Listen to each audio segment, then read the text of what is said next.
God he's still alive. Shoot!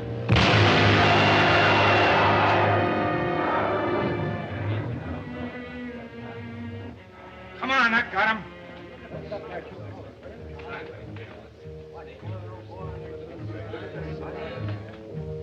What do you call this thing? Why, something from the dinosaur family. Dinosaur, eh? Yes, Jack. A prehistoric beast. Say, just look at the length of that brute. If I could only bring back one of these alive.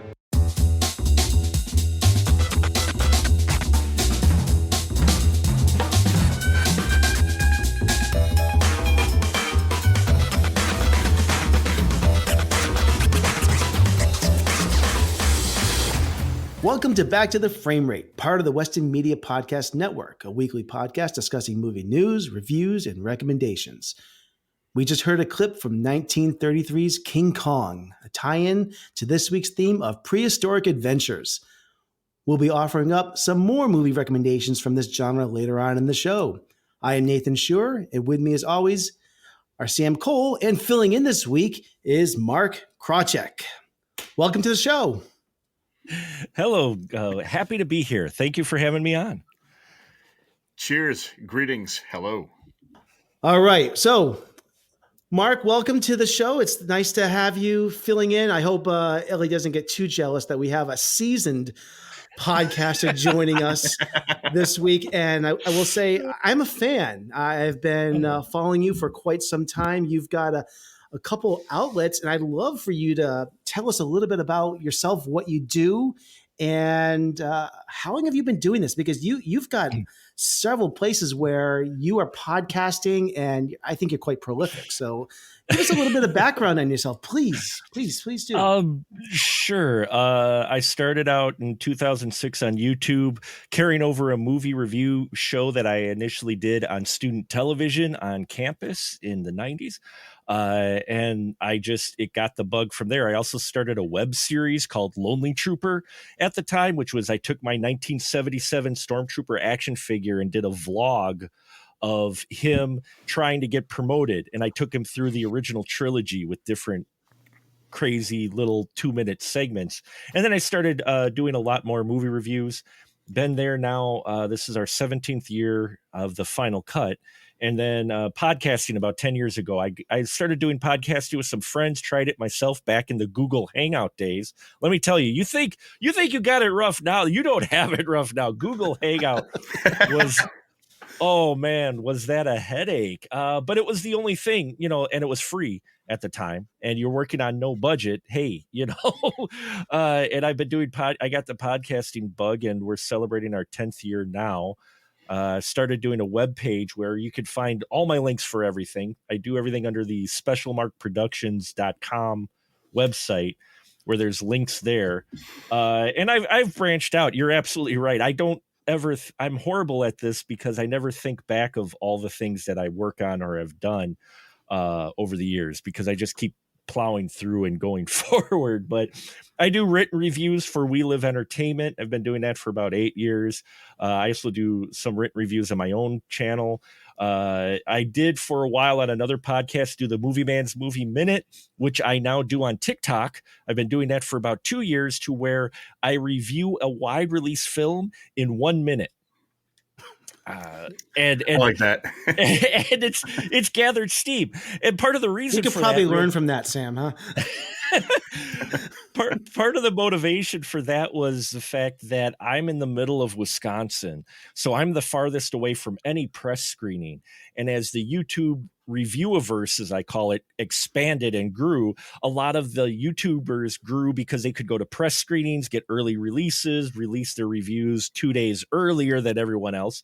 So by the time I ever got to reviewing, everybody's seen the reviews already. So I decided, why put so much time into it? So I do 1 minute wide release reviews on TikTok for the last year and a half, almost 2 years now. And I got about 1,300 followers there. So it's something, but I've done interviews as well. I've got interviews on my website, the specialmarkproductions.com. I've interviewed everyone from Patty Mullen of Frankenhooker, Fred Olin Ray.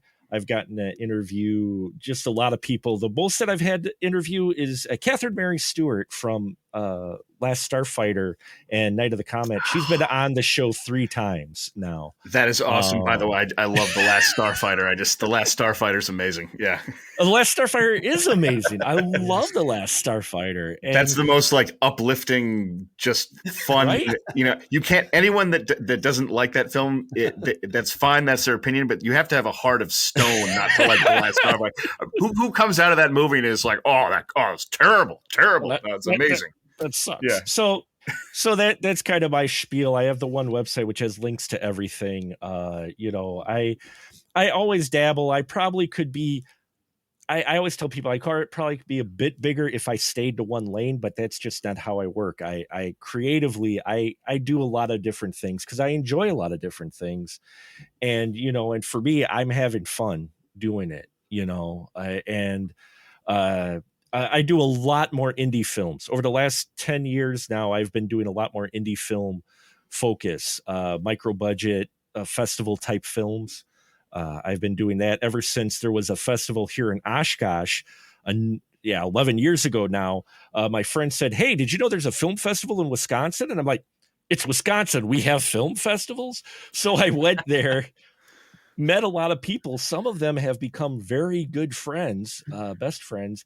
And that kind of launched me into rethinking my channel. And rather than keeping up with all the other YouTubers out there, I just kind of picked my own genre and started focus on indie stuff. And I have met so many creative people and gotten an opportunity to talk to so many folks that, it's fun. And I am very fortunate. And like I said, I'm horrible at thinking about all the things that I have done, but to the point where I didn't even realize it. But I hope you guys don't mind. But they can't see this on the podcast, but I got a trophy last year from the Twisted Dreams Film Festival.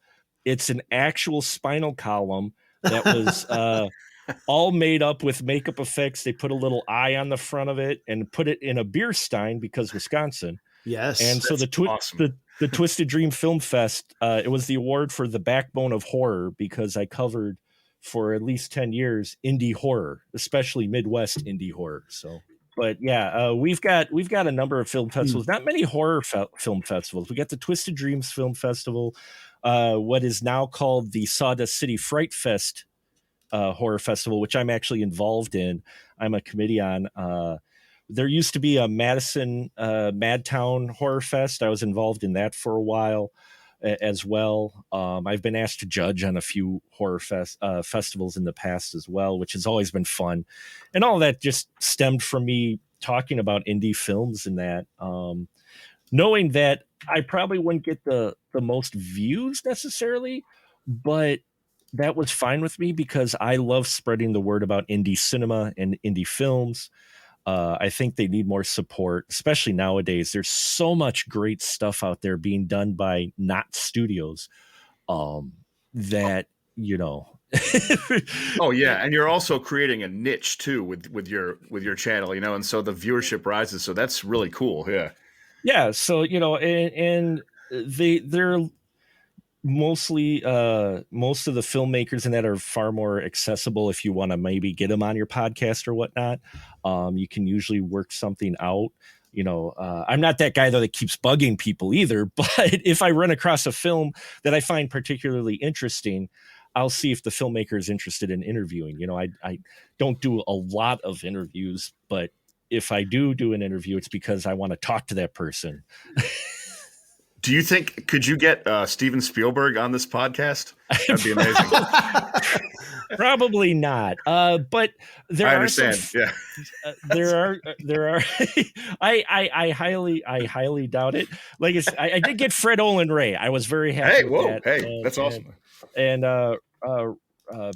Patrick Reed Johnson, who just came out with a wonderful film. It was like 15 years he was working on it. It was 5/25/77.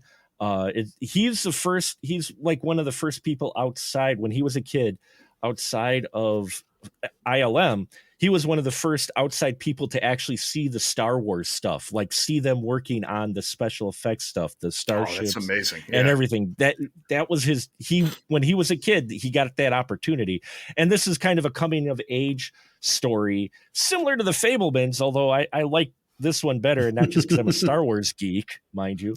Right. But it's out, and it's a really good, if you're a geek at all, a movie geek, or just a Star Wars fan, it is a wonderful film. But I got to talk to him a number of years ago when he was first still working on it and trying to get it out there, to talk to him about Space Invaders. The the movie. I have a bad memory of that because I saw it in the theater with a bloody nose, and I was a little kid, so I had to hold my head up, and it kept on bleeding the whole time. So I sort of saw the movie, but I was more kind of out of it. But I do remember it, 1990, I believe. Yeah, in 1990, because on the podcast we started to do, I came up with this idea that doing a special series, and it was just going to be the 1 year, to where each month we have a specific episode that fits the theme for the year. And that year it was 25th anniversary. So each month we made sure to watch and review and talk about one film from 1990 back when I came out with it. So this was in 2014. So and then I would try to interview someone involved in that movie. And then it just carried on from there. I kept doing specials, and now, this is our 8th year doing a special. We've done Welcome to Cronenberg, where each month we looked at a Cronenberg movie. Cool. This year is we call it a perfect 10 year, because it's our 10th anniversary. So we're looking at films that were celebrating their 10th anniversary as well. So, well, this is great, and I'm really looking forward to hearing what you will be bringing to our discussion later on this week's review. But let's move the show along a little bit here and get into our weekly watches, where we discuss what we've been watching over the last week. Let's see. Sam, why don't you lead us off with this? So the honest truth of what happened to me this week, and I'm going to zero in on one particular film, and I don't know if this has ever happened to you, but I saw I bumped into a lot of pieces of movies on HBO in between work. But so if you want me to discuss the final battle in Master and Commander, I've seen that about 4 times since Tuesday. Wait, you just watched Master and Commander, didn't you? I know, but when I sit there and again, it just sucks me in. It's the nautical British world of it's I want to be a captain, But Peter Weir is a genius. He's amazing. But the one movie that I did watch this week that I do like this movie. It's a bit of a guilty pleasure. It was somewhat negatively reviewed. I enjoy it. It's called Jumper with Hayden Christensen. Yes. And directed by Doug Liman. And the reason I like it is because he gets these that movie. I don't know why. I've always enjoyed it because he gets this superpower of being able to teleport, but he's not heroic about it. He's like a regular guy. He's like, oh, I'm going to jump into a bank vault and steal money, and I'm going to travel a lot and play a lot of video games and jump all over the world. And so I like that his character is not an iconic hero. And I enjoy the film, and the climax does kind of devolve into a special effects show where the plot just falls away and they're flashing around and cars are falling into the desert in front of the Sphinx. So it gets a little ridiculous, but I do enjoy the movie. I like Jumper. Yeah. I don't remember if the climax, I don't think it's an 11-year-old movie. So I don't think this is giving away anything. Doesn't they film part of this in the Roman Colosseum or something like that? They got special permission, and they've never given that permission to a studio or a film before. And this was, I remember this was a story 10 years ago or so, and this was a huge deal. Right. It was a big deal because they actually filmed in the Colosseum, but in the catacombs below where they would keep gladiators and lions and all that stuff. What made them so special to get this access? I have no idea. It was probably bling, bling, bling, I'm guessing. It was either some money because they wanted to restore some things, or somebody knew a guy who knew a guy who knew a guy who, but it was most likely money. It was. And the cool thing though that I love about that movie is I think it has a record number of second unit shots because a lot of the shots where they're in like London for a second, or he like jumps to some, like they traveled all over the world and just filmed all over the place. And it gives that movie a cool feel. And I like the visual effects. I like the style. I think it appeals to me because I want that power myself. And if I could teleport, it would be amazing. Imagine as a filmmaker, you could just jump to like, I'm going to film the sunrise here, jump back, like jump all over the world. Like you could just, the things you could accomplish on a micro budget because you don't have to travel. You can just teleport. It's amazing. You know, it's fascinating. You reference this as a superhero movie, and it really is. This came out in 2008, probably just months before the original Iron Man. So this was really a superhero movie before it became like a thing. So that's and it has cool production Doug value. Liman directed this. I enjoy it. About that. He did direct it, and he gives it his like Doug Liman fast pace, kind of edgy style. I would say the one setback is the script. And its characterizations of like the villain organization is really simplistic. Like Samuel L. Jackson is like, I hate jumpers. And they're like, why? He's like, because they're evil. It's like, well, can I need a little bit more explanation than that? But you know, it's like a little, the script is a little like half-witted at times, but I still enjoy it. I would give it a solid B+. Jumpers worth a second viewing for sure. I agree. I would like to see that again. Yeah. It's fun. It's a fun movie. I've watched it a few times over the years. Not great, but it is interesting. And, you know, especially seeing some of the cast who have gone on to do bigger things. It's fun watching them in their earlier, like, you know, big budget films, like one of their first big budget films. It's always fun to watch that, you know. Exactly. And that's the perfect description. It's not great, but it is fun. It's a fun movie. That's why I have fun watching it. Yeah. That's why I like it. Yeah. All right. Is that going to be your one entry for this week, Sam? That's my one entry this time. It's all pieces besides that this particular week. Okay. All right. Mark, anything you want to mention this week?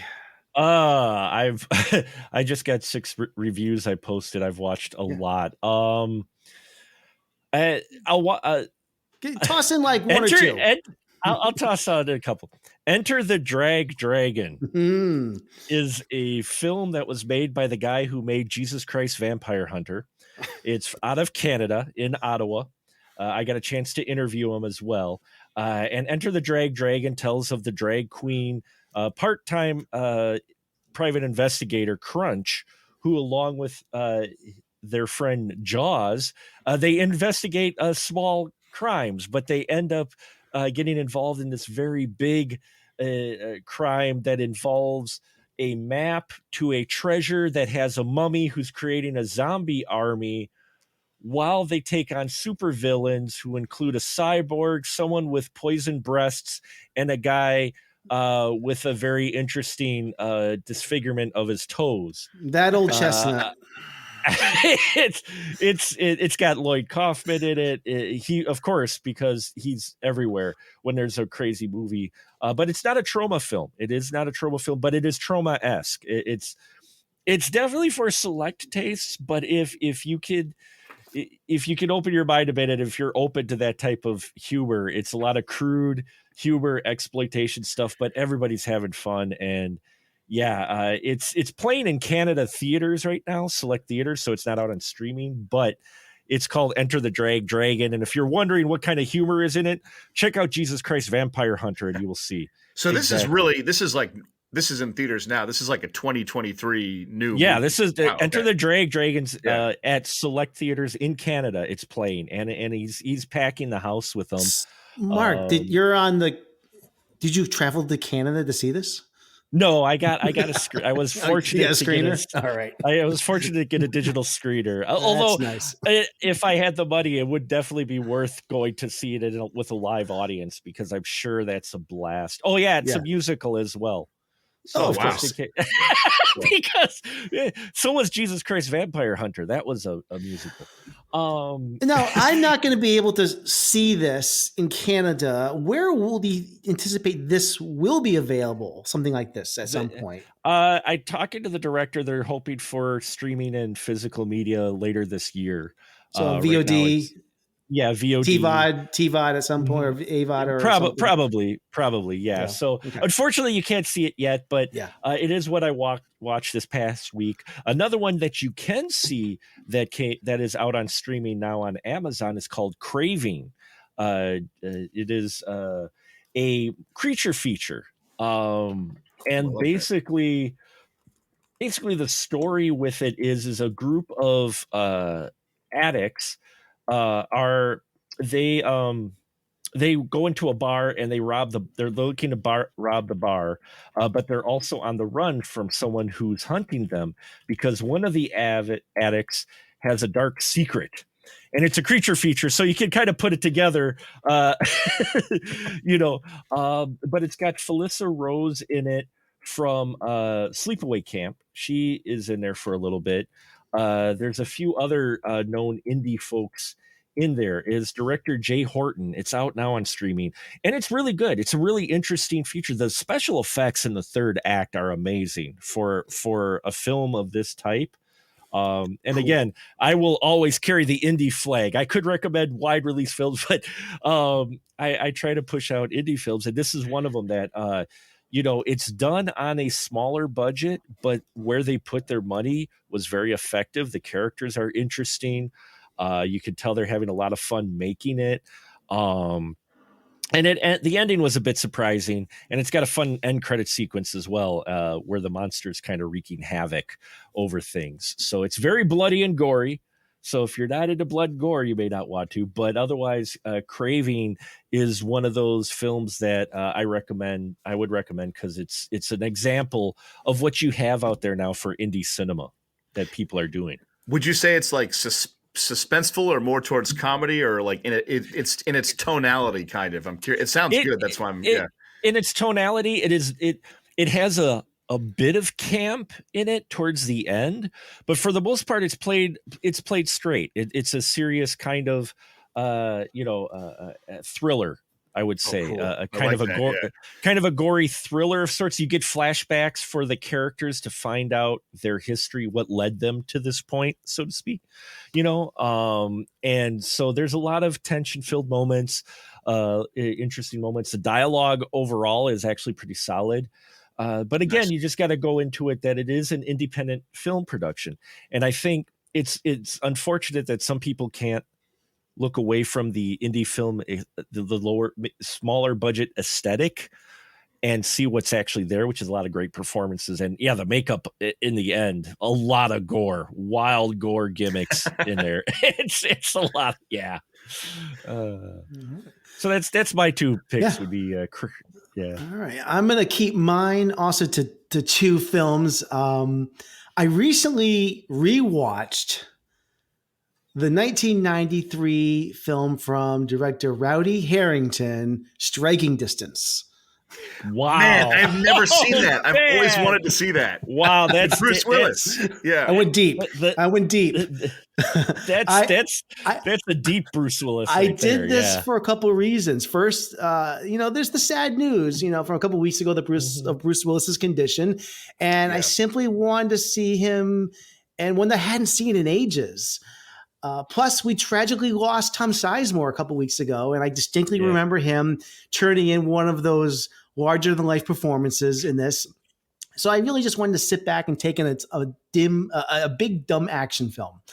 And I probably could have honored both of these actors with something much better. This film isn't good. It's not. I do remember a boat chase at the very end. I remember the end. I've seen the end. It's a very conventional story about tracking down a serial killer in Pittsburgh. Sam, I feel like you had a much better time watching a different Rowdy Harrington film a couple weeks ago with Roadhouse, which I probably should have watched instead. Should I presume? Roadhouse is great because it appeals to your lizard brain. It's like, do you like beautiful women? Check. Do you like cars? Check. Do you like beer? Check. Come on down to Roadhouse and watch a fight. All right. The movie is Roadhouse does not take itself too seriously, and it's ultra campy and ridiculously violent to the point where it is. I think that's one of the problems with Striking Distance is that it does kind of take itself as a serious action film. There's very little humor in this movie. Mm-hmm. And, I remember that because I was in my Bruce Willis phase when I was like in 93, I was 12. I was really into like Die Hard 1 and 2 back then. I remember seeing the poster for Striking Distance and being like, oh man, that looks awesome. I got to see that. And then I missed it. But it was during that time where I was so into those movies. And it was sandwiched between some other decent movie. I mean, Die Hard 3 was right around the corner, and it was just right after The Last Boy Scout. So I could have done so many better things with my life that day. But did Striking Distance, did it have any good action choreography? No, I mean it's on a boat. It's like Speed 2. You know, it's on a boat, and the villain is underwhelming. It's got some really good. I mean, it's got Dennis Farina in it. It's got some good character actors in it, and Tom Sizemore has a fun role in it, but it's small.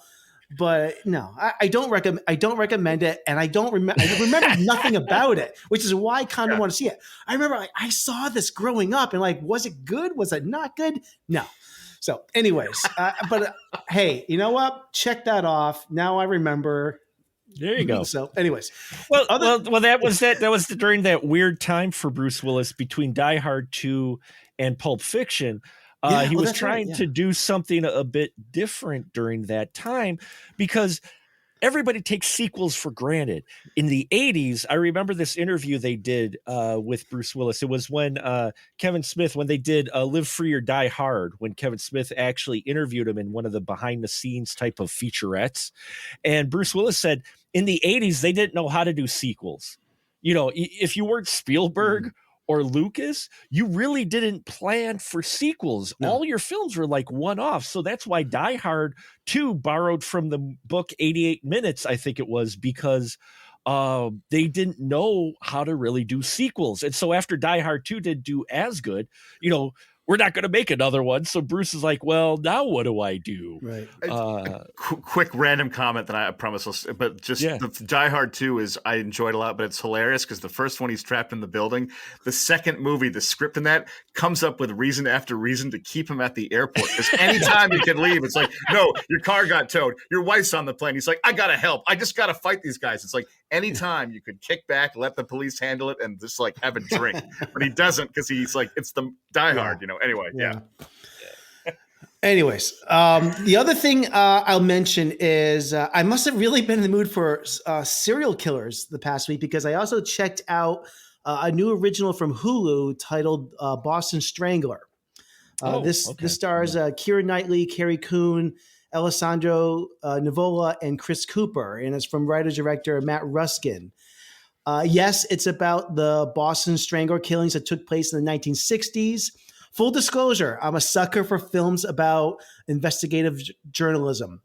The Post, Spotlight, and the granddaddy of them all the President's Men is probably the greatest of them all. Incredible. Yeah. In fact, I best describe this film as All the President's Men meets David Fincher's Zodiac is probably the best way. I imagine the pitch in the executive's office is like, picture All the President's Men meets Zodiac. That is really the pitch for this movie. And it's really good. It's really good because it has that investigative journalism aspect to it with Keira Knightley and Carrie Coon doing all of that investigative, wonderful, on the beat looking for this killer. But it's really got some awesome, tense moments in this movie. Not as good as Zodiac. For that, because this isn't David Fincher. This is not David Fincher's Zodiac. It's not David Fincher. It's not nearly as good, but it is going for that style of tension, and it does have some moments that are absolutely is almost like a facsimile of some of those scenes from it. It's not nowhere near as scary or as tense, but it's pretty darn good still. So I do recommend it. So that's Boston Strangler, and that's streaming on Hulu. So I'd say honestly, it might be my favorite movie of the year. That's how much I liked it. So it's because it just came out this year, right? Like you said, because I think past week. I've seen social media chatter of like Boston casting and extras. Like I think a lot of local. I saw like half a dozen people local actors I recognized in it. So yeah, That's so cool. It was love fun. that. It was fun seeing some faces I know. Yeah. All right. So those are the couple films that I saw that at least one of them I recommend. All right. It is time to get to our featured review, which was 65. Location unknown. Charter 373. This is Commander Mills. My ship was hit by an undocumented asteroid. Location unknown. Transporting 35 passengers Location unknown. on a long-range exploratory mission.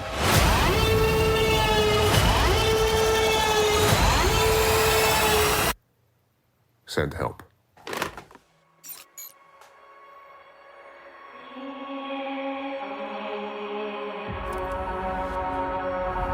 We've crash landed on an uncharted celestial body. Location unknown.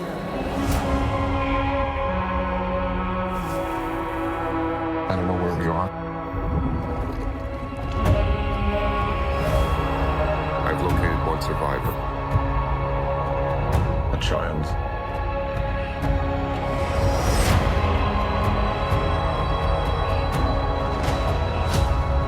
The atmosphere is breathable.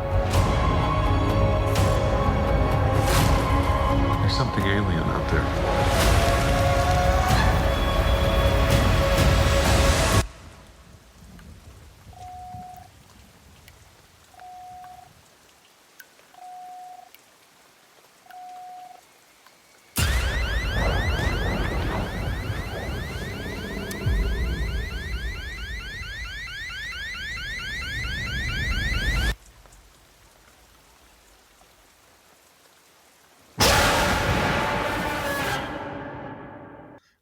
Let me tell you something. And it's move over, Jaws.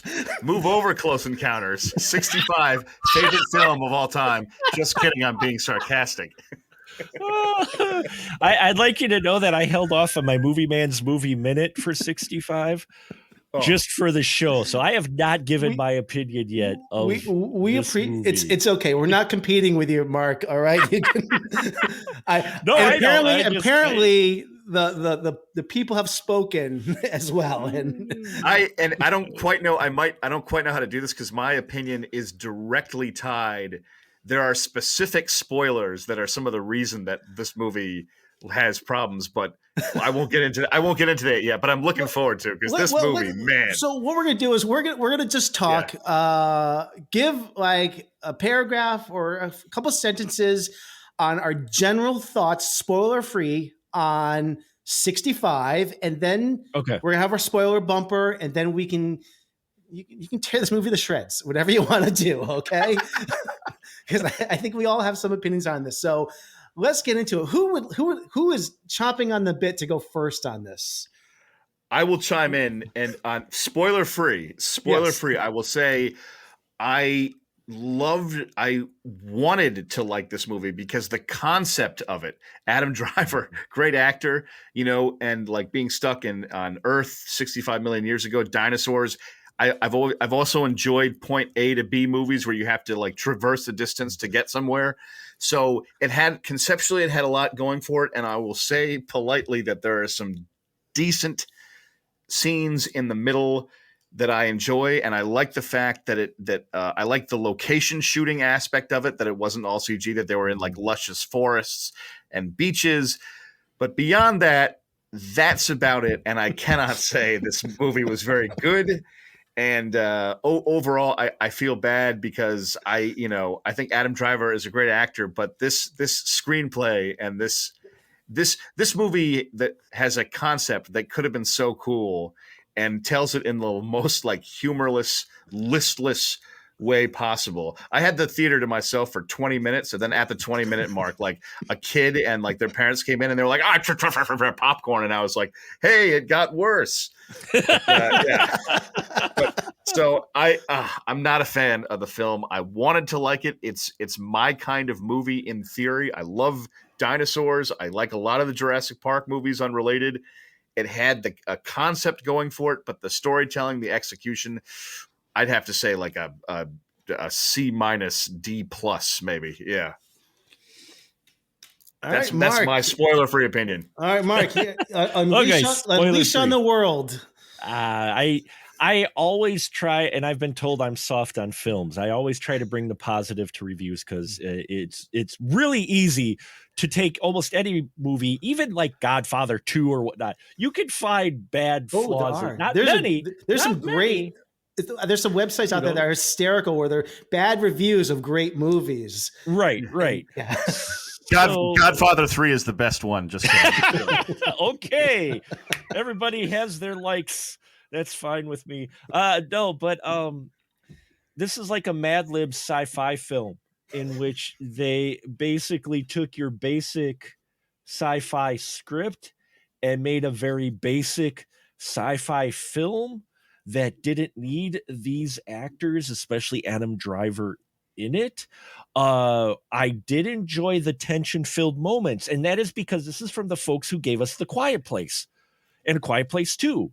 And they know how to do tension. And I loved those films quite a bit. Now, this is the first time that they're in the director's chair and they did the script, which I think if they were going to direct something, they should have directed somebody else's material. Just because the tone is all over the place in this film as well. You don't know, is it supposed to be a little bit more campy? Is it supposed to be more heartfelt? There's a scene, we'll get into the spoilers later, but there's one particular scene in here where I was like, well, that just gave me all kinds of confusing thoughts of how I'm supposed to have this film. It's like it reminded me, and this is totally not spoiler, but literally in terms of, you're talking about weird tonality, like Adam Driver sitting by a creek bed. They're both sitting there. It's a quiet moment. She looks at him and he's like, "I'm tired." Yeah. And it's like, what? Yeah. Yeah. What are you talking about? It's one of those things where I like the production design. I like the ship designs. I'm kind of like you with that. There's so much of this film that I should really enjoy. It's just that the story is so basic. It almost feels like they're trying to catch in on the Father Pascal effect, which is what I call it. We've got Mandalorian. We've got Last of Us, Pedro Pascal. You've got the story of a father figure with a younger companion that they're protecting or traveling with, and you have that here. You get some subplot that they breeze through fairly quickly, and you never really feel it with Adam. He's giving emotion, but you're not feeling it at all. You feel like he's going through the motions, and there's just a lot of confusing decisions they make with this story that it should be a very basic from point A to point B story, but they seem to try to we're going to be a little bit more creative. And in the end, it falls flat. This film falls flat. For me, it wasn't horrible to watch. I think 35% on Rotten Tomatoes is a little bit harsh. Yeah. It's not horrible to watch. It is watchable. It is somewhat enjoyable, though they pick dinosaurs you've never seen before, which is a bold move for the most part that you haven't really seen before, which, mad props to them. The special effects look decent and all, but it's also one that's going to be forgettable and kind of fade to where you're going to watch it. Oh, that was all right. And never watch it again. Right. Exactly. It evaporated when I left the theater. So that's my feelings on it. It's middle of the road. I can't give it a completely bad rating. I go by a stub rating, film stubs, but on a scale of 1 to 5, I would probably give it almost a 3, like a 2.75. So not quite 3, where 3 is definitely, go see it at an early show. Not quite. I'd wait for streaming, but it perfectly fine watching it on streaming. This is a perfectly acceptable material to watch on a streaming channel, And the suspense is, I hear you on the suspense, and that's the part I like, and that's what's decent. But I think the only way to truly love this movie, if to give it a 10+ rating, is if you just watch it completely hammered like that. with friends, you gotta have friends. Exactly. Oh yeah. Friends and alcohol will make this film so much more entertaining. Right, yeah, because alone at a hotel or in New York would be very sad. You don't want to watch that thing. I watched this pretty much in an empty theater as well, so it was. I felt pretty sad. So, all right, I'll share my. I'll try to keep this brief. My thoughts on 65 is that this is I'm going to agree with Sam. This is a pretty bad film. There's very little I can pick out of this as being good. I'm trying to think of what I did enjoy about this. Adam Driver, he's an attractive man. He is. That's about True, what very I'll say. true, yeah. There you go. He is. He is some eye candy on there. Yeah. He is. So Better him riding that horse in those cologne commercials than me. I'll just say that. That's about as far as what I'll give the film. But the ingredients just aren't here. They tried. I mean, they did try. On paper, I'm sure the studio executives were like, "Hey, space epic, check. Dinosaurs, check. We can get Adam Driver, one of Hollywood's biggest stars. He was in those Star Wars movies. Those were sci-fi, right? Each one of those made $1 billion, right? Check." Even the studio executive probably said, "Make sure he has the same Kylo Ren haircut too." Right. We've even got the team of writers who turned A Quiet Place, a meager $17 million sci-fi horror film, into a global smash hit that is now a franchise. Check. Mm-hmm. So, like I said before, on paper, it's all there. But unfortunately, just like the 2013 Los Angeles Lakers, all that talent doesn't translate into a championship. Nice. So nice. I'm gonna lambaste this film because practically every part of the filmmaking I found subpar here. But the most egregious crimes I found to be the editing and the cinematography, actually. And the story itself, yes, I found conventional, but we'll get into the story and the writing a little bit more when we get into spoilers. But the movie clocks in at 97 minutes. And if you don't include the credits, it's closer to 92 minutes. I'm guessing the studio knew they had a stinker on their hands, and they understood the only hope that this film had was to cut this down to the shortest possible length possible, because the editing is choppy. The characters arrive in locations and they feel so disconnected from where they just came from. And I remember there's a scene where Mills and Koa. And I don't care if this is giving away anything right now. I don't even remember their names. Like, you remember their names. Well, That's amazing. I looked it up. I looked it up. Yeah. And they're in this pit. And I guess the T-Rex or whatever it is, because I don't know. I don't think it was a T-Rex in the end. It arrives and they just leave. They cut away and there's no, they undercut the tension of that moment. And yes, they crawl into the hole in the back of the cave, but it's I'm not even unclear. getting to the cave. I'm about to get to the cave, because the cave scene. I don't even want to talk about the cave scene yet, because that's kind of a spoiler area. Well, maybe I will get to it. But the other thing is, the editing creates a lot of chaos in this movie that I completely lose any sense of the geography, where they are in relation to each other, where they are on the planet. Well, I guess it's Earth. It is Earth. This is especially noticeable later in the film where they are in the cave. This film looks like trash to me. Everything is dimly lit, and I know that possibly was intentional, but even the day scenes, the dinosaurs don't look fully rendered to me. That's the other thing. I don't think the special effects are good. I have a feeling there was one shot on the beach where the dinosaurs were under brighter light, and I was like, "Ooh, you might want to render that." The resolution, I noticed that. Yeah. I know they couldn't compete with films like the Jurassic Park, Jurassic World franchise, because this movie was done on a third of the budget. I understand that's not what they weren't working with the same money, but obviously they were hiding these dinosaurs for most of the movie. Very few money shots in this film. All of this could be forgivable if the story, I think, was held together better, which it isn't. So I think that's all I'm going to say, and we'll get into spoilers now.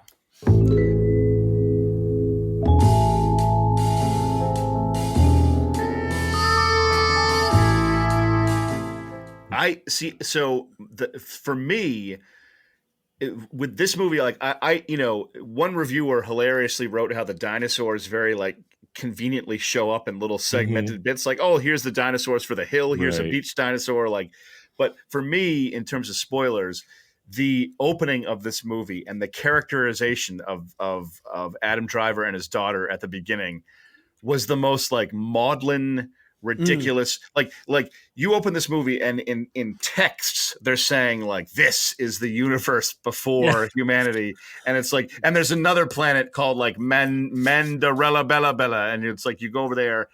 I thought the way the story was introduced, the plot asked you to be on board with something so ludicrous. Yeah. Time out. Let's talk about this other planet. This is a race of aliens.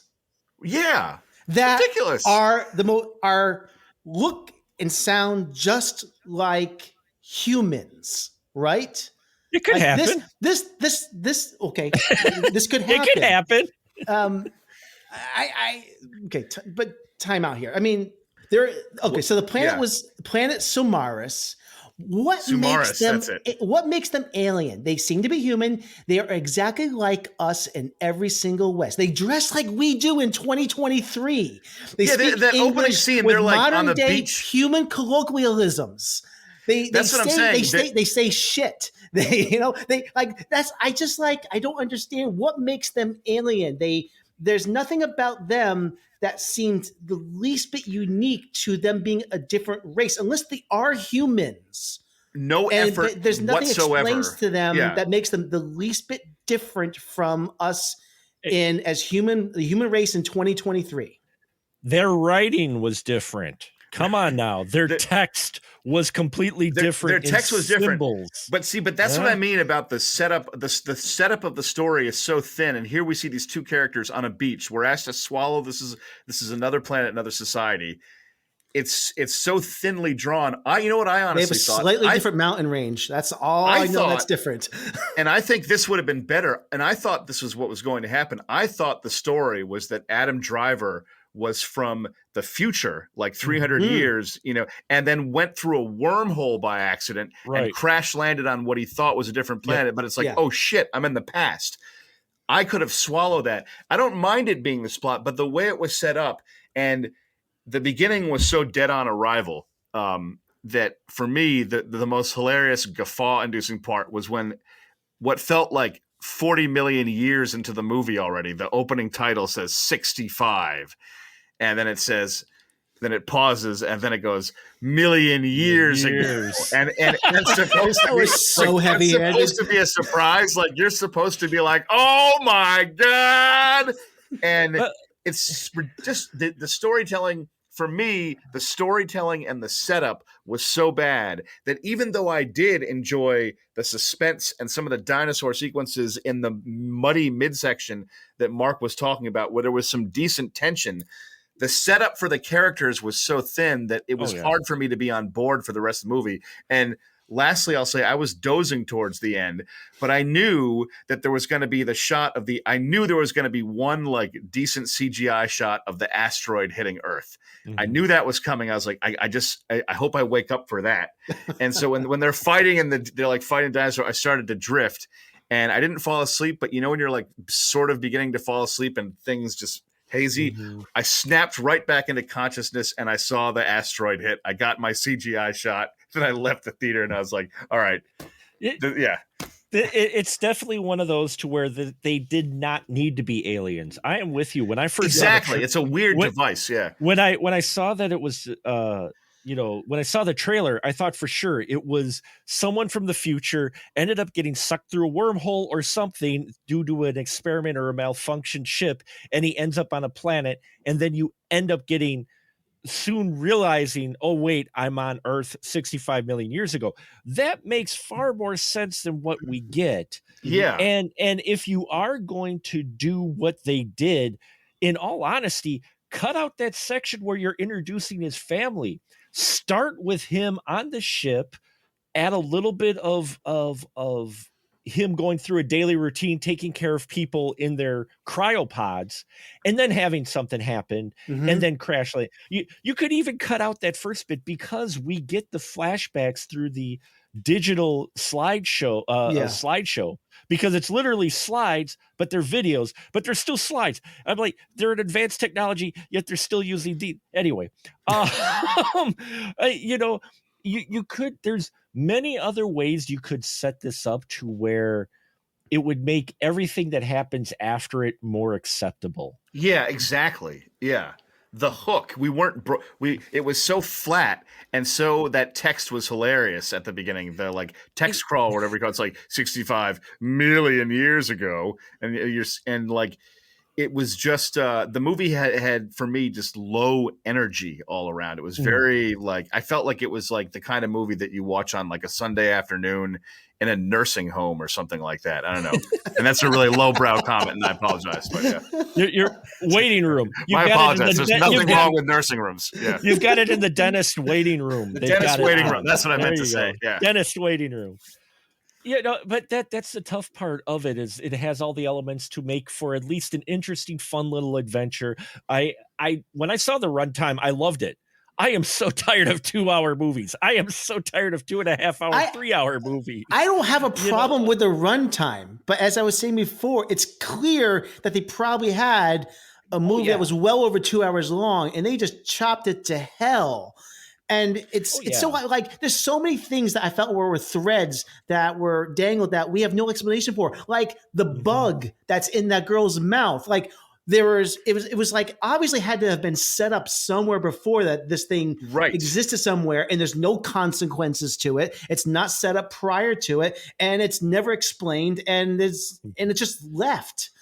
And it's moments like that just make me feel like they just didn't care enough about their audience to even explain this. They just chop it to hell because no one's going to care. And that makes me upset that they put that product out there with scenes like that mean nothing.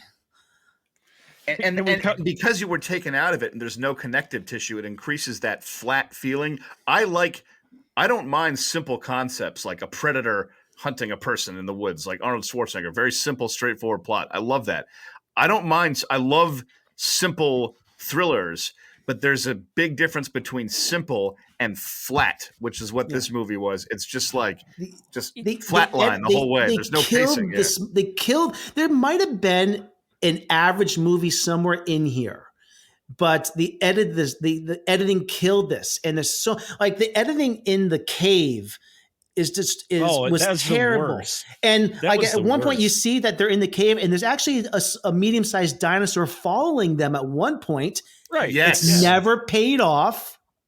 It never comes after them. It does at the end. But you only see most of that through the digital display. You don't actually get to see the full thing because it's not exactly lighted, because she goes through the cave, it collapses, he's stuck behind, he's got his little sensor thing out. How he got out of the cave, I have no freaking By the way, idea. he uses explosives in a cave. Yeah. What is up with that? Like, I was thinking that. Like, it's like, oh, do you want the roof to fall on your head, you idiot? Like, what are you doing? What is up like that? The decisions in this movie are just absurd. And like, he should have killed them with that thing. They should be dead. Although that little technology, that the device that he has I would say the one thing I did like, his device was pretty cool. That his device is cool, thing. And there was like little production design things that were cool, like when they were sleeping and they had the ring of like cylinders, and it was like and it. You know what though? I thought Jurassic that was cool. Park did it much better with a glass of water. Oh, infinitely better. I think they probably created that and didn't do the water because they knew they didn't want to rip off Jurassic Park. They're like, let's try a sensor device instead. You know.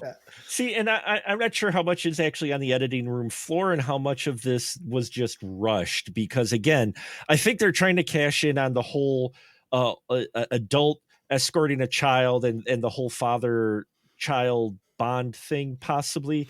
It's weird that Raimi was in production, part of the one of the executive producers for this. Yeah, you know, and it might have helped if he had Baby Yoda with him instead. Yeah. Can we talk about what I mentioned about tone? If anyone wants a prime example of how to give your audience the most confusing tone of a film possible, can we talk about Baby, the Secret of a Lost Legend moment that we had in here, where I love that film, where the girl runs across a baby dinosaur who's caught in tar. Mm-hmm. They spend a good chunk of the sequence rescuing Yes. baby dinosaur. It's actually handled in a very heartfelt moment. You're like, oh, you know, it actually was that point in the film. I'm like, oh, I like this sequence. Yes. We give the characters a little bit of depth. We can see that she wants to help the dinosaur, gives us insight on her. That's great. Dinosaur takes 10 steps, gets eaten by some psychocomp, dime store psychocomps, or whatever, little dinosaurs. And I'm like, and it's handled in like a serious death. And I'm just like, what? What am I supposed to be feeling here? And then he just ushers her away like, yeah, we got to go. That's just, that's nature. Let's go. It's a circle of life. Yeah. But why did he lie about her parents?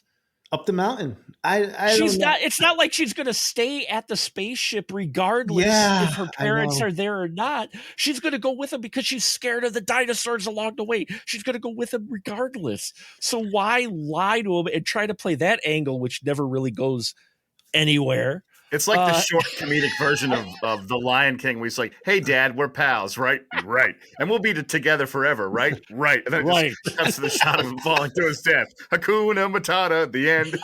I got one other bone to pick. Goddamn quicksand! Seriously. Oh my god!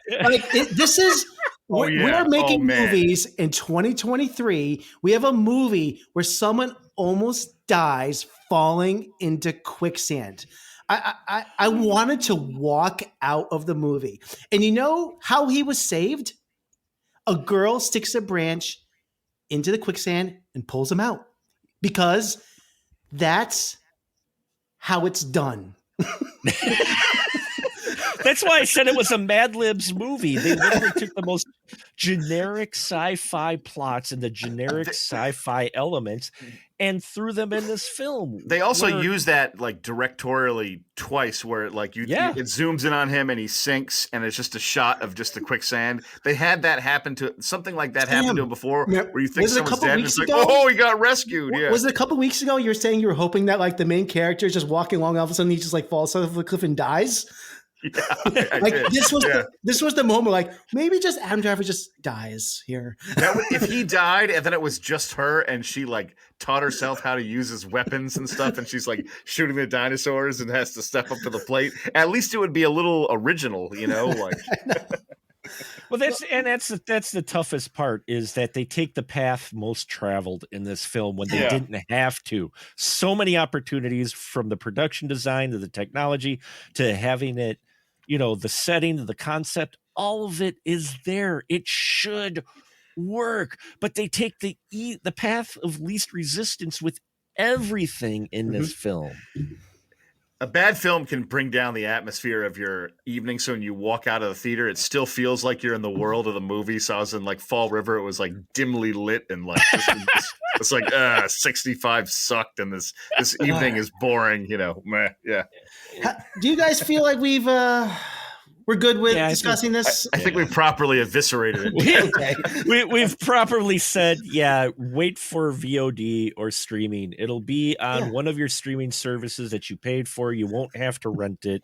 It'll probably be added to, whatever channel it is, and you can watch it there, and that's fine. Watch it in your home with, background even or whatnot, or with some friends or whatnot. But if you're going into it thinking, wow, from the guys of A Quiet Place and Quiet Place 2, this is going to be, no, they came up with tension-filled set pieces, and they felt the need to try to string them together somehow.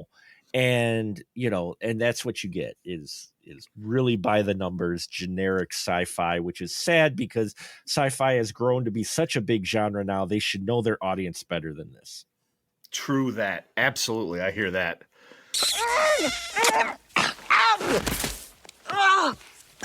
Boy, do you know how to pick them. Let me ask you something. Is this relationship really solid? Do I have a shot at her at all? Excuse me. Sure. Am I overstepped my bounds? Just tell me. Come on.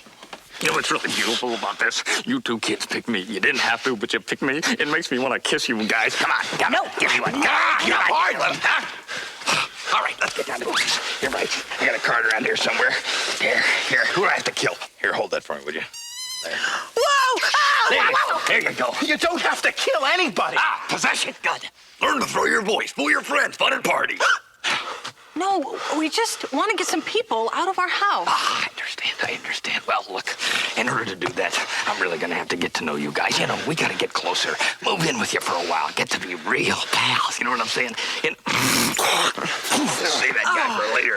My wife and I would like to ask you a couple of questions. Sure. Go ahead, shoot. Well, for instance, what are your qualifications? Well, I attended Juilliard. I'm a graduate of the Harvard Business School. I travel quite extensively. I lived through the Black Plague, and I had a pretty good time during that. I've seen The Exorcist about 167 times, and it keeps getting funnier every single time I see it. Not to mention the fact that you're talking to a dead guy. Now, what do you think? You think I'm qualified? You just heard a clip from Beetlejuice, which turns 35 this week. It was released on March 30th, 1988. Obviously one of Tim Burton's most notable and best films, one that put him on the map. And the first of 3 films, which would be a joint collaboration between him and Michael Keaton. We are still waiting for more information on the long-anticipated follow-up to the comedy horror cult classic Beetlejuice 2, which has been rumored for a long time. I've always been a fan of Beetlejuice. I love that movie. I think it's my ultimate favorite, like, childhood Tim Burton movie is probably Pee-wee's Big Adventure, just because I learned to ride a bicycle when I saw that movie. So the idea of my bike being stolen, I was like, this is the ultimate adventure. I relate to this character that wants his bike back. But Beetlejuice is great. I've always found it hilarious. The production design, the tone, the comedy. I mean, it's pretty. Honestly, it's a pretty perfect Tim Burton movie. I mean, it has been a while since I've seen it, but I remember it well. And I love Alec Baldwin's performance in it. I love it when the football players have not realized that they crashed when they're waiting. I mean, it's just it's a great movie. Yeah. So yeah. Yeah. Learn to throw your voice. Fool your friends. Fun at parties. Hey, these aren't my rules. Come to think of it, I don't have any rules. It's funny. I saw it growing up. I probably saw it way too young, and so many of the jokes and humor were going way over my head. Oh. And it's one of those movies that you revisit as an adult, and it's like, oh, and it's you can enjoy it on many levels. And every time I see it, I am finding new jokes in it that I am getting at a more mature age. So it's so wonderful. It's amazing. I do remember, when I saw it again when in my late 20s, early 30s, I was like, "Oh my god, this is brilliant!" And a lot went over my head when I was looking. I just liked all the visuals and the ghosts and the creepy stuff, Yeah, this hit in '88, so I was 13, so I was at the prime age for it. Yeah, I'm old. Oh wow! But but if you want to see, if you ever want an example of what a Tim Burton film is from start to finish, where he has creative control and it is completely Burton, full of Burtonisms and everything, it is Beetlejuice. Danny Elfman's score is wonderful. I love Danny Elfman. I'm such a Danny Elfman stan. I don't care. I love his music. I love his Beetlejuice score. It is amazing. Mm-hmm. The cast knows what types of film they're making, and they're all in on this. Like you said, Alec Baldwin, Gina Davis, you hadn't seen them in roles like this. Michael Keaton in a role you hadn't really seen him before, because we were used to seeing him in roles like Gung Ho, right.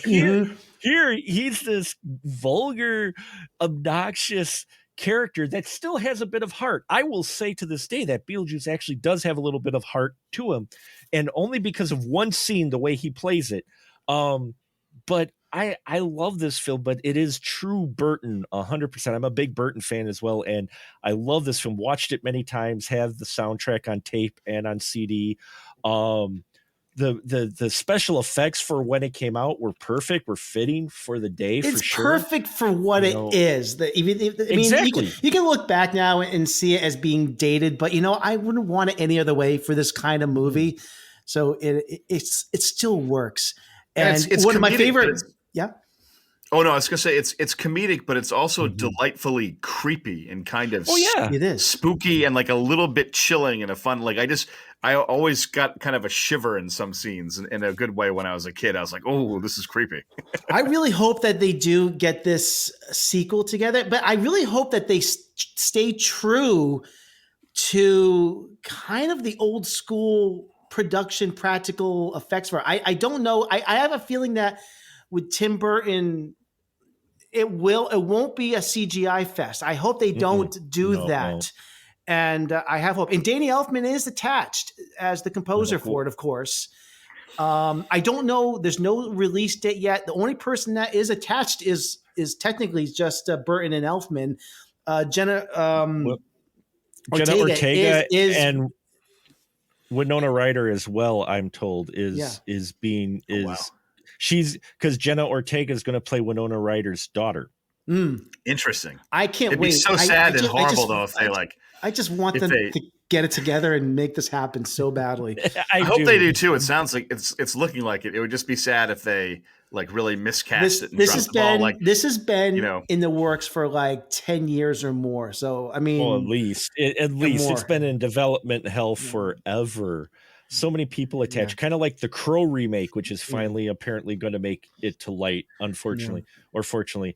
But yeah, I think with Jenna Ortega on it and supposedly Winona Ryder involved or in talks as well, it will probably happen because Jenna Ortega is the it girl right now in Hollywood. She's because Wednesday blew up, which was wonderful. I loved her in that, but she's been in a lot of things. She's showing up in a lot more things now. And Winona Ryder coming off of Stranger Things popularity as well. I foresee this probably happening sooner than later. All right, let's go on to our recommendation shelf. Mark, want to go first? Sure. All right. It's probably an unusual recommendation, but it's a movie that I've long since enjoyed and I will definitely stand behind. It's a Disney film, but it's called Dinosaur. It is from 2000. I saw it. Has, for when it came out in 2000, if you watch this, the special effects still hold up today. They blend. They do what they did when they did when National Geographic did its special with the dinosaurs, Walk with the Dinosaurs. Walking with Dinosaurs. Came out around the same time or just after. Anyway, they take live action scenes like environments and they stick CGI creatures in it, almost all CGI, and it's hard to tell. They do almost like a Roger Rabbit of sorts with it, but with CGI dinosaurs. It has a little bit of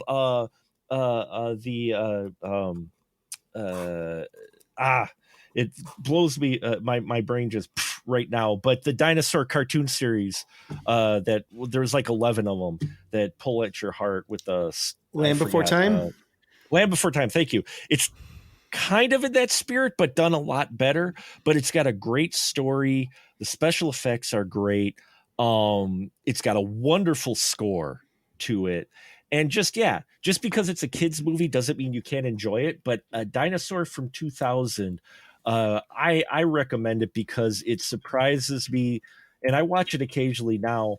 To this day, the effects for when it came out are pretty damn impressive. I remember seeing that in the summer of 2000. I remember some spectacular visuals, but I cannot remember it in full detail due to the possible enjoyment of perhaps herbal remedies. So I remember there was some spectacular dinosaurs. Yeah. It's got a great vocal cast too. DB Sweeney, Juliana Margulis. Ossie Davis does a voice in here. Hayden Panettiere does a voice in here. It's like this, but what's funny is it's kind of this film in that Disney weird era where they came out with a number of films that kind of fell under the radar because Pixar did what Pixar did. And Disney had these other animated projects that kind of people were like, well, it's not Pixar. Treasure Planet, Atlantis, they had these type of films that were kind of in this limbo that kind of got overlooked, and this is one of them. I really enjoy this film. I don't think it gets as much appreciation as it probably should, not only technically but just for the story. It's a fun movie. I don't understand why it's not talked more because it's interesting. And like I said, the score, I've listened to that many times. The score, James Newton Howard did it. Dinosaur 2000, Walt Disney's Dinosaur 2000. Check it out if you're looking for a good dinosaur film that's for kids too. They can enjoy it. A little heavy, gets a little dark, but yeah. Bring the tissues. All right. A little bit, yeah. All right. All right, Sam, what do you got? There are a lot of other prehistoric movies that I like, but I just wanted to mention this one because I feel like it technically counts. I was going to go with Spielberg's second Jurassic Park film, The Lost World, because in the sense that unlike the first film where it's a park, in this film, the kind of dinosaurs are sort of running wild. So it sort of implies they're going into like a primeval ecosystem. And I would say I wanted to mention it because I feel like this Jurassic Park film is it's not necessarily forgotten, but it's always regarded as one of the lesser Jurassic Park films when compared to others. And I feel it gets a little bit of a bad rap because I actually enjoy it a lot. I think it's uneven in parts, but there are just a lot of really exciting, suspenseful kind of Spielbergian sequences. I like it's the first Jurassic Park with Janusz Kaminski as the cinematographer. So the first one is very bright and tropical and Hawaii. And this movie is all rainy and night and mud. And I know that the girl, the scene where his daughter like doing gymnastics and like kicking a raptor out a window, like everyone hates on that. I get it.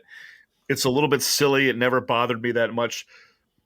But I will say in terms of like proper Jurassic thrills that the movie definitely delivers them. I will say though that my one complaint is even though there's an ending sequence in San Diego, which is really amusing, that's really stuffed into the third act. And you can kind of feel maybe like Steven Spielberg getting a little bit greedy. He's like, well, I know we were going to do the city in the third movie, but I got to do something in the city. So it's okay, but it feels tacked on. The original plan was to have them escape the island in helicopters in the rain with a pterodactyl attack that was like complex and involved like a big set piece. I probably would have preferred that because I like that movie while it's on the island. When it leaves the island, it's okay, but I just don't quite feel set up for the San Diego action. And so it's amusing, but it just feels like an overstuffed third act. So not a great movie, but I just wanted to mention it in case someone hasn't seen it in a while and wants to go revisit it because I think it's better than a lot of people remember. That's just my opinion. Okay.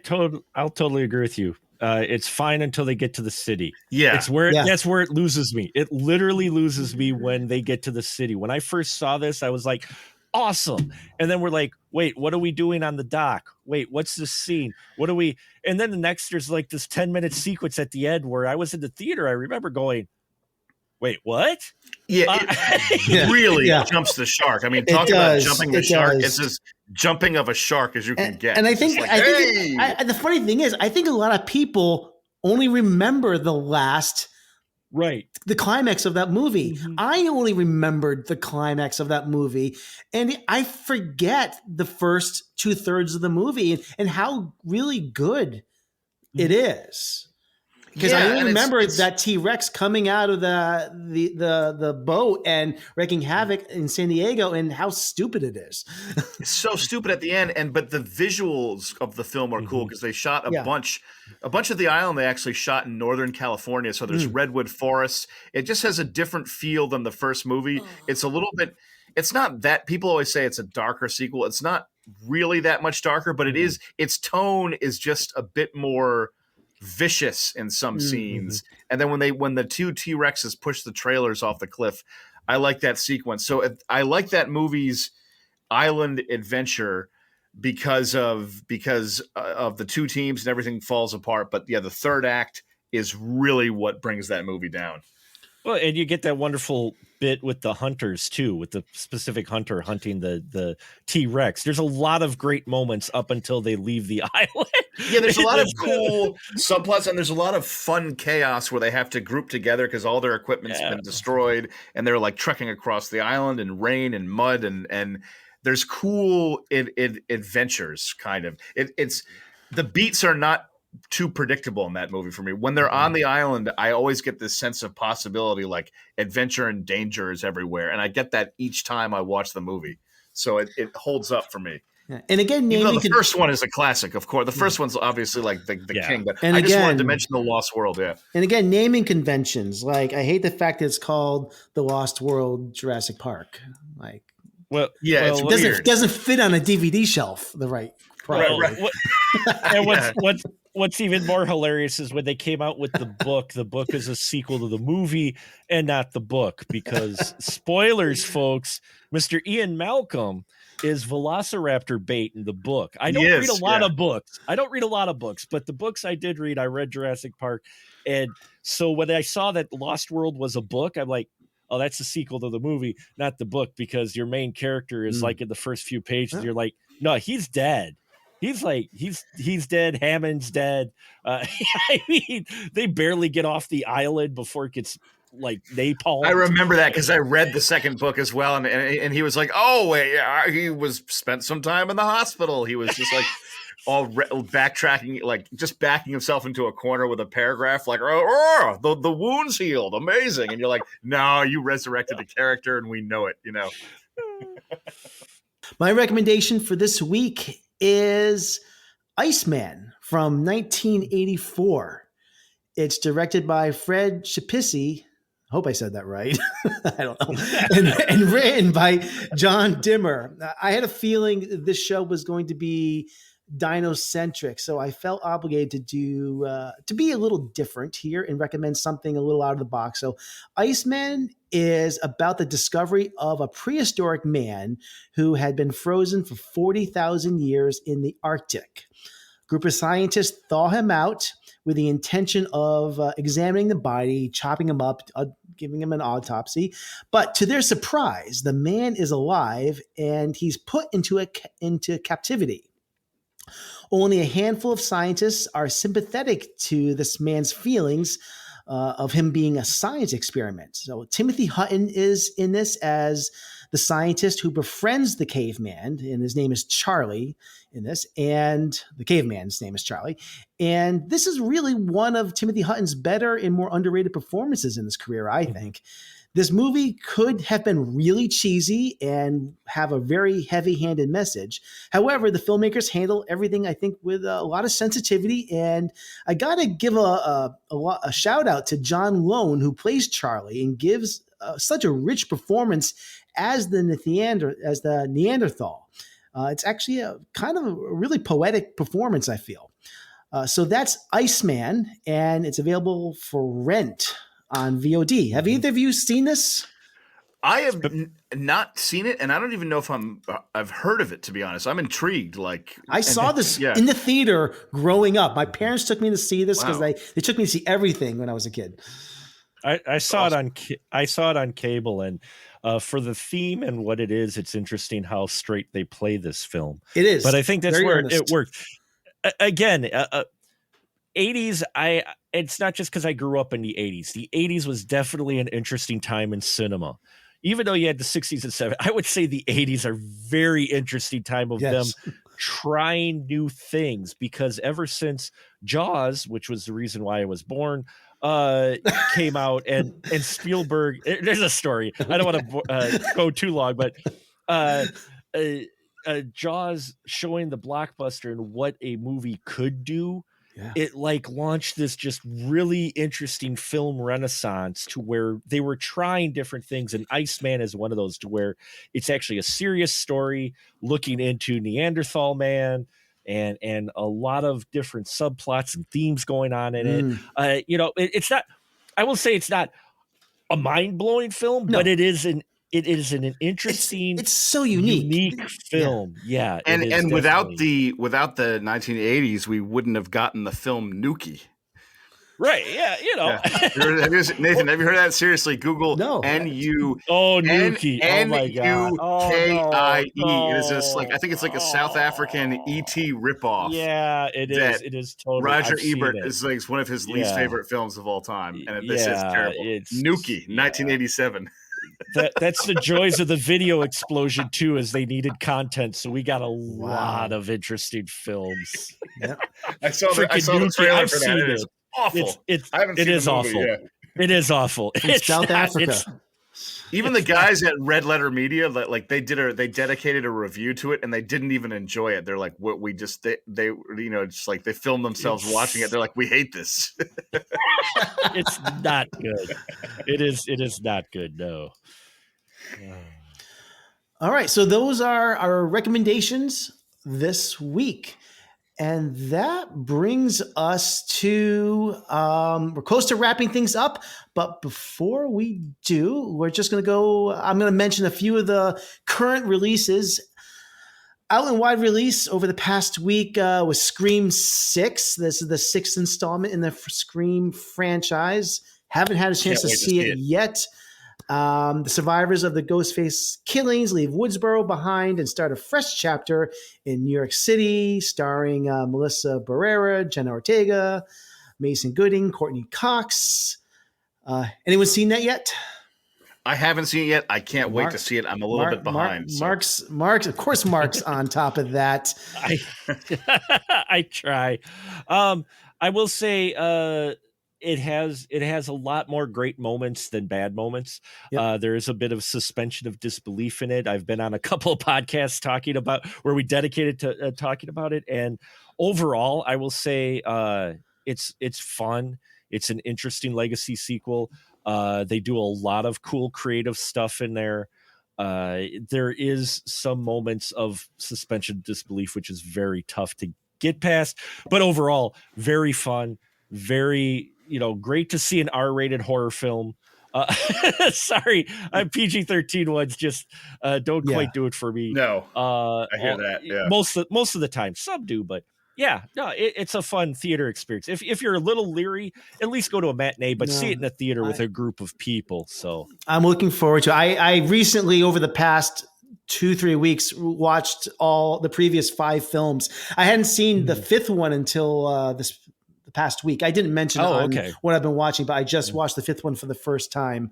So I am now finally caught up on all of them, and I am ready and primed for Scream 6. I'll probably catch up to it this week. I enjoyed it. I enjoyed it more than 5. So good, because I wasn't crazy about 5. Anyways, in limited release came out this past week is Inside, directed by Vasilis Katsoupis. Inside stars Willem Dafoe, a high-end art thief who becomes trapped in a New York penthouse after his heist doesn't go as planned. Locked inside with nothing but priceless works of art, he must use all his cunning and invention to survive. I'm actually looking forward to this. This is something that I've been seeing trailers for a while, so that's something I would like to see. Probably is going to come to VOD soon, though. And out in wide release this upcoming weekend, something I know probably we're all really looking forward to is John Wick Chapter 4. Yeah! Yep. Yes. Yes. And returning is director Chad Stahelski. Is that how you say it? Stahelski.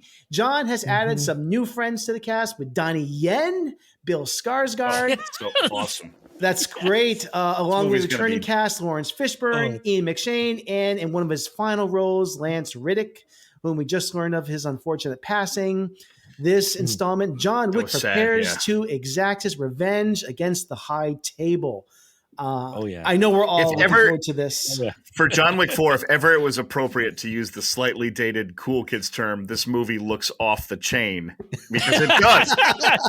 It looks off the chain. And I've had some critic friends who got to see press screenings, and so far all the buzz I've heard was yes, it's 2 hours and like 49 minutes, but they're like, this long. is an awesome action film. I've heard it's near 3 hours long. Yeah, it's near incredible. 3 hours, but it's an awesome action film. They say that it's just insane. I'm hearing rumors this might be the end of the franchise, that they're really spinning most this out. likely. Yeah, they're possible doing a spin-off. They got Ballerina, and what's the other one? I only know for sure. Continental? Is there a Continental? Yeah, the one? Continental. There's been talk of the Continental. I'm not sure if they'll go forward with it, given the passing of. It probably still will, but with Lance, unfortunately, it probably won't be the same. But there was talk of the Continental, but I know for sure the Ballerina is happening. Yeah. because I'm looking forward to that one, because that's got Ana de Armas, who, if she's anything like she was in the last Bond film, I'm there. I'm like, shit. Yeah. So, all right. So that's our show. And before I go, anything else, Mark, you want to, I think you plugged everything earlier in the show. So I just wanted to say really quick that since this is episode 8 and we've connected things to Star Trek before, since it's episode 8, we are now on the one with the Borg. And that's all I had to say. Yes. Nice. We're eventually going to run out of Star Trek episodes. We're going to have to move on to Hellraiser? Stargate episodes. Stargate there you go. SP1. Yeah, you'll be good with Stargate episodes. You've got yourself covered for a while. Or there. Godzilla. They got like 31 of those. Or no, there's like several Land Before Time sequels. We could always do. There's 11 altogether. Well, you know what? If we Littlefoot and Friends never grow up. If we go to Next Generation episodes, then we're all set. There you go. Yeah. Then we got like 200 and something, 170, whatever it is. You're good. You're good there. All right. So, Sam, Mark, especially you, Mark, thank you for filling in this week. It's been a pleasure having you join us, and we invite you to come join us again sometime if we ever have a spot to fill. I'd be happy to fill in, and this has been a blast. Always love talking movies. It's my passion, and this is a lot of fun. Thanks for having me on. Appreciate it. Thank you so much. Thank you, everyone, for tuning into this week's show. Back to the Frame Rate is part of the Weston Media Podcast Network. Please subscribe, rate, and review on iTunes or Apple Podcast. You can follow us on Facebook and Instagram at Back to the Frame Rate, and on Twitter at Back Frame Rate. We still need to get a better handle. You can email us directly at backtotheframerate@gmail.com. Have a great week, everyone.